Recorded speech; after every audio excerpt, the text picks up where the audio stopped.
Bismillahirrahmanirrahim. Assalamualaikum, eee, adik-adik mahasiswa jurusan D3 Farmasistika Andrini. Nah, pada kesempatan ini kita akan kuliah mengenai konfigurasi elektron dan sistem periodik unsur.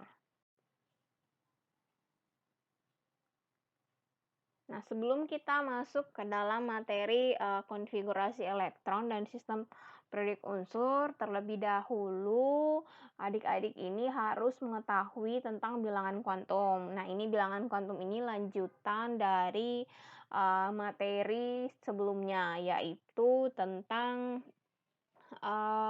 teori atom modern. Nah, bilangan kuantum itu apa sih? Jadi bilangan kuantum itu adalah tempat menentukan kedudukan elektron dalam atom. Jadi bilangan kuantum ini terbagi-bagi lagi. Ada bilangan kuantum utama yang disimbolkan dengan N, ada bilangan kuantum azimut yang disimbolkan dengan huruf L kecil, kemudian bilangan kuantum magnetik yang disimbolkan dengan M, dan bilangan kuantum spin yang disimbolkan dengan huruf. Bilangan kuantum utama ini fungsinya adalah untuk menentukan gambaran distribusi elektron dalam atom hidrogen dan atom-atom lainnya. Jadi, posisi elektron dalam kulit atom ini ditentukan dengan menggunakan bilangan kuantum utama. Nah, bilangan kuantum utamanya itu nilainya yang saya maksudkan tadi adalah 1, 2, 3, 4, 5 hingga 7. Nah, ini merupakan kulit yang ini menyatakan, jadi ini semua menyatakan tingkat energi elektron dalam atom. Jadi semakin besar nilai N, yaitu ini nilai N, maka tingkat energi elektron juga akan semakin tinggi. Nah, kita lihat ada 1, kalau 1, 2, 3 hingga 7. Nah, kalau bilangan kuantum azimut ini fungsinya untuk menyatakan subtingkat energi atau subkulit yang menunjukkan bentuk orbital. Nah, jadi dia azimut ini untuk menunjukkan kulit atom itu terbagi lagi menjadi beberapa subkulit. Ada yang namanya subkulit S, P, D, F, dan G. Nah, setiap subkulit ini memiliki bilangan kuantum azimut yang berbeda-beda. Nah, ini untuk subkulit S nilainya itu adalah 0, untuk subkulit P nilainya adalah 1, dan untuk subkulit D 2, begitu pula seterusnya. Nah, untuk bilangan kuantum magnetik ini dia fungsinya untuk menentukan arah orientasi di dalam ruang relatif terhadap orbital lain. Jadi, subkulit ini terdiri atas orbital-orbital yang dinyatakan dalam bilangan kuantum magnetik. Nah, jadi nilai dari bilangan kuantum magnetik ini pada setiap orbital itu berbeda-beda, tergantung pada bilangan kuantum azimutnya atau ini. Nah, ini kemudian berarti jumlah orbitalnya ini. Jadi kalau untuk orbit subkulitnya S itu bilangan kuantum azimutnya itu 0 nilainya, sedangkan jumlah orbitalnya itu adalah 1, dan ini nilainya untuk kuantum magnetik itu sama dengan 0. Kalau untuk P ini adalah 1, untuk jumlah orbitalnya ada 3. Jadi maksud 3 ini nanti ada 3 kotak kalau untuk orbital P, sedangkan untuk orbital S itu cuma 1 kotak. Untuk orbital D itu ada 5 kotak. Kemudian untuk F itu ada 7 kotak, tapi nilainya mengikuti acuan dari bilangan kuantum azimut tadi. Nah, ini nanti kita lihat ya, ini -1, kenapa -1, 0, apa sih maksudnya ini, nanti kita lihat di contoh. Nah, bilangan kuantum spin ini fungsinya untuk menyatakan rotasi elektron. Nah, bilangan kuantum spin ini ada 2, yaitu nilainya adalah plus setengah dan min setengah. Jadi plus setengah ini arah rotasinya ini searah dengan jarum jam yang disimbolkan dengan tanda seperti ini. Kemudian nilai bilangan spin, kemudian nilai S yang nilainya minus setengah ini dinyatakan dengan simbol seperti ini dan dia berlawanan arah dengan jarum jam. Jadi simbol-simbol ini nanti akan diisikan ke dalam orbital-orbital. Nanti kita lihat contohnya di dalam soal. Nah, jadi bilangan kuantum ini tidak berhubungan secara langsung dengan bilangan kuantum lainnya. Nah, kemudian sekarang kita masuk ke dalam konfigurasi elektron berdasarkan orbital. Jadi aturan dalam penulisan ini ada terbagi menjadi 3. Yang pertama aturan Aufbau, yang kedua adalah larangan Pauli, dan yang ketiga adalah aturan Hahn.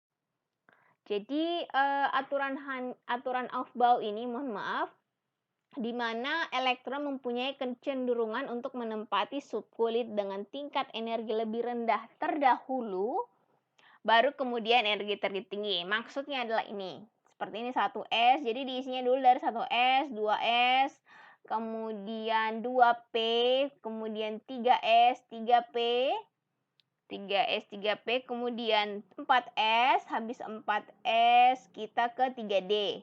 Dari 3D baru 4P, 5S, begitu pula seterusnya.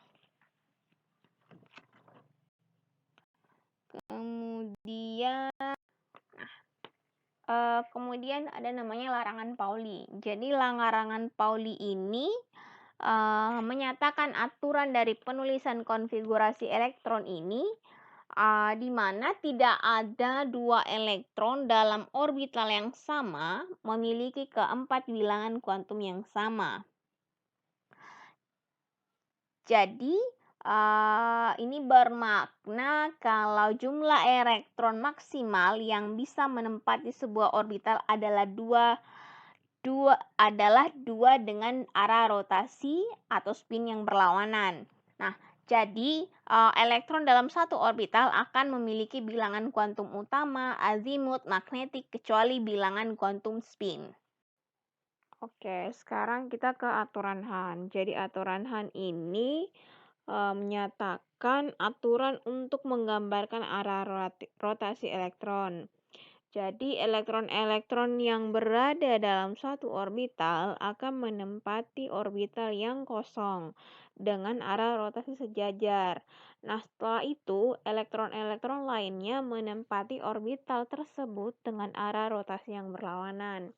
Jadi maksudnya adalah pada orbital yang memiliki tingkat energi yang sama, maka pengisian elektron dalam orbital dilakukan dengan spin sejajar terlebih dahulu atau setengah penuh.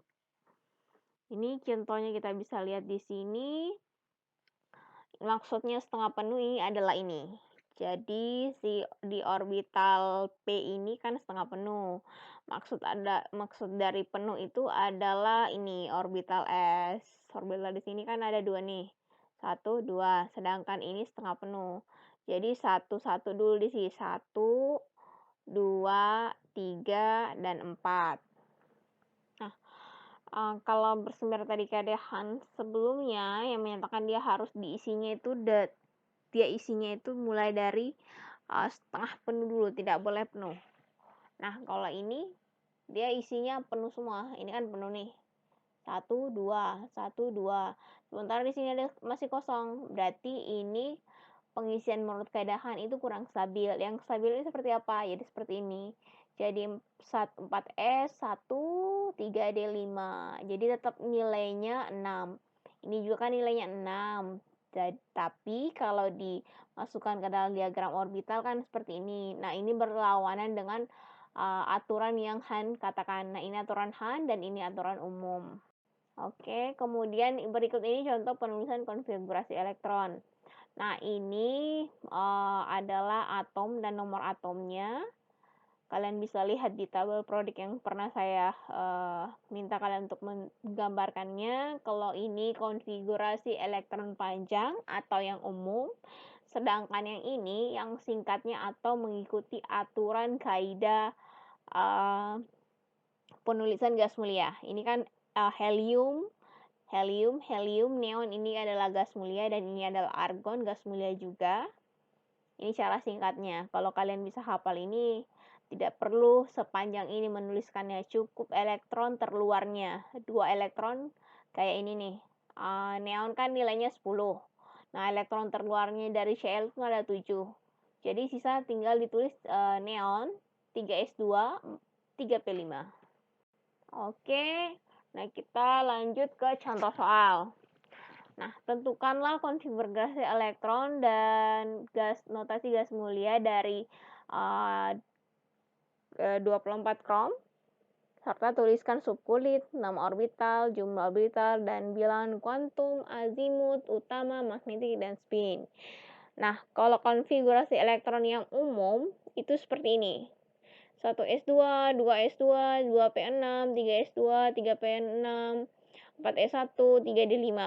Jadi totalnya ini, yang kecil-kecil ini sampai 5 adalah 24.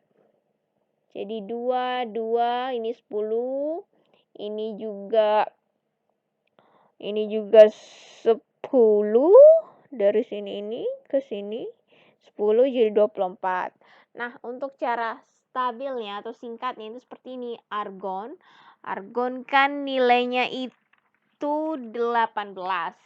Jadi 18 ditambah 6 itu sama dengan 24. Dan elektron terluarnya itu adalah 4s dan 3d. Nah, untuk penulisan nama kulitnya itu kita mulai dari KLMN, kemudian nilai bilangan kuantum utamanya adalah 1, 2, 3, dan 4. Kenapa 1, 2, 3, dan 4? Karena ini 1, 2, 3, 4. Nah, subkulitnya itu di mana saja? Ini ada S, P, S, D. Jadi S, P, D, dan terakhir S. Kemudian bilangan kuantum azimutnya itu nilainya untuk orbital S itu sama dengan 0, untuk orbital P adalah 1, kemudian orbital D adalah 2. Nah, untuk magnetik itu nilainya adalah untuk orbital S 0, untuk orbital P-1 0 plus 1, kemudian untuk orbital D itu adalah min 2, 1, 0, plus 1, dan plus 2. Ini sama juga nilainya 0, kemudian nama orbitalnya ini 1s, yang ini 2s, 2px ini, kalau ini 2px, ini 2py, dan ini 2pz. Ini sama saja dengan 3s, kemudian kita pindah ke orbital D, ini adalah orbital 3dx, 3dxy, dan 3dxz. 3dz kuadrat, dan seterusnya. Jadi jumlah orbitalnya itu adalah 1, ini 1, kemudian untuk kulit L yang ini ke sini ada 4, jadi 1, 2, 3, 4. Kemudian untuk kulit M ada 9. 1, 2, 3, 4, 5. Mohon maaf, 1, 2, 3, 4, 5, 6, 7, 8, 9. Dan ini 4S adalah 1. Ini ya. Jadi totalnya ini ada 15. Oke, ini kan total 15, berarti kita hitung 1, 2, 3, 4, 5, 6, 7, 8, 9, 10, 11, 12, 13, 14, dan 15. Sama kan? Jumlah orbital, diagramnya ini juga. Nah, kemudian kita masuk ke sistem periode. Nah, sistem periode unsur itu disempurnakan oleh Moseley yang membuat sistem periodik modern untuk menyempurnakan klasifikasi unsur Mendeleev. Jadi menurutnya itu unsur-unsur dalam satu periode dia harus disusun berdasarkan kenaikan nomor atom, dan unsur dalam satu golongan disusun berdasarkan kemiripan dan sifat fisika dan kimia. Tadi ini tabel periodik ini. Nah, Jitable periodic ini mulai dari subkulit S, P, D. Nah, dia akan menentukan. Nah, jari-jari atom ini adalah jarak dari inti atom hingga ke kulit elektron terluar yang ditepati oleh elektron. Nah, kalau kita lihat dari segolongan ini dari atas ke bawah itu semakin besar, sedangkan dari kiri ke kanan itu juga semakin besar jari-jari atomnya. Nah, jari-jari atom ini akan menentukan sifat-sifat kimia dari suatu unsur. Nah, kalau seperti yang sebelum tadi, dalam periode itu jumlah kulit sama tetapi muatan inti besar, maka gaya tarik inti terhadap elektron makin kuat, tentunya jari-jarinya makin kecil. Nah, jumlah kulit bertambah, maka jari-jarinya akan besar. Ini dalam segolongan. Efek perlindungan, ukuran atom, dan tingkat energi. Jadi semakin ke kanan itu muatan inti bertambah, tarikan inti makin kuat, dan elektron terluar sulit lepas, maka energi ionisasinya besar. Jadi energi ionisasi itu kalau dari ke kanan, dari kiri ke kanan itu akan bertambah, sedangkan dalam segolongan itu akan berkurang. Oke, untuk afinitas elektron, jadi afinitas elektron ini energi yang dihasilkan oleh suatu atom apabila suatu atom menerima elektron valensi dari atom lain sehingga membentuk ion negatif. Maksudnya di sini jadi tenaga yang dilepaskan itu terjadi dengan penambahan elektron pada atom dalam keadaan gas.